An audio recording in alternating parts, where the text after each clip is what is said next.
Turning the engine 12J967 engine turn.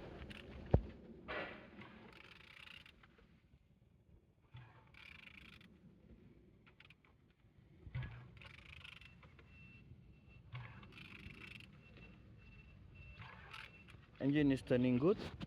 Compressor here is good, no damage, no broken. Same as well the alternator here. All the sockets in good conditions. On top of this engine, everything is good. Didn't see any damages. Same as well the starter here, no problem. And from this side, the EGR pipe, no problem, no damage, no broken. Turbo, the turbo spin very good.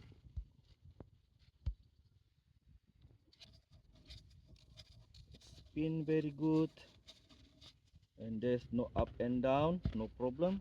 And down here the oil sum, gearbox good, no damage, no broken. And the engine is turning good.